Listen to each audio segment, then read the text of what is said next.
الرحمن الرحيم. منى عبد الله، بنوته حلوه، والنهارده فرصه ان هي شافت الدكتور سيد الفقي اللي كل مصر وكل الناس بتحبه.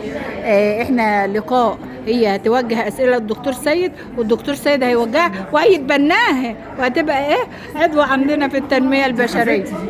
قولي، وجهي الاسئله للدكتور سيد. مساء الخير بالنسبة اولا. حابه اسال حضرتك ايه الرساله اللي حضرتك حابب توجهها للاجيال الفتره دي؟ سؤال مهم في منتهى الخطوره. التنميه البشريه، التنميه البشريه، نموا نفسكم، نموا نفسكم. النجاح ثم النجاح ثم النجاح. في حد عايز يفشل؟ في حد يحب الفشل؟ في حد ممكن يخش يقول لك اخش النار اتدفى شويه وبعدين اطلع اخش الجنه؟ مفيش. طب انت بتعمل ايه عشان عايز تخش الجنه؟ طب بتعمل ايه عشان تنجح؟ العمل. كافح. اما سالوا ابراهيم الفقي قالوا له انت نجحت ازاي؟ قال لهم بالكفاح والعرق والدم والدموع والتوكل على الله الاول. طب اقعد بس يا سيدي. البيره ما بحبش البيره. هزر هزر. يعني حابب توجه رساله ان احنا ناخد بالخطوات ونتوكل على الله وبعد كده نسيب بقى على ربنا. الله ينور عليك. ان انت اعلاميه جميله، ومش جميله وبس، لا متكلمه، وان شاء الله اشوفك بقى من قيادات الاعلام باذن الله. وعندها حضور يا دكتور، عندها وعندها كمان موهبه في القاء الشعر وبتالفه بنفسها. انا سمعت لها حاجات كتير من 3-4 سنين، احنا افترقنا بس هي ممكن تقدمي حاجه للدكتور او تقولي حاجه للدكتور. حاجه سريعه او تبعتي لي على الواتس. حاجه سريعه. اصل القصايد بتاعتي طويله. لا طب ابعتي لي على الواتس حاجه. فاحب اقولها او ابعتها له. على الواتس ابعتها له. تمام. لكن انا اليوم سعدت جدا بلقاء الدكتور سيد وتشرفت بيه. انا اللي سعدت بيكم، وان شاء الله يا رب يكون في بينا لقاءات كتيره ان شاء الله الايام الجايه.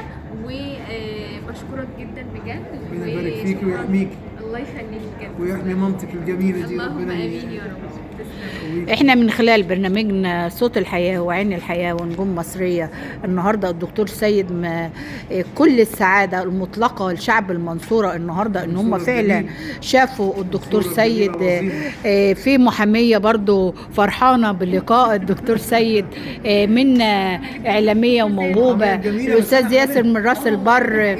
النهارده فعلا يوم جميل لجميع المصريين. بنقول للدكتور سيد انت جوه القلب، انت حضرتك قامة وقدرك كبير عندنا كلنا.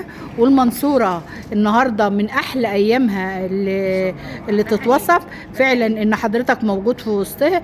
وإحنا من خلال برنامجنا بنقول لحضرتك ألف شكر، ومصر دايما بخير وحضرتك دايما بخير.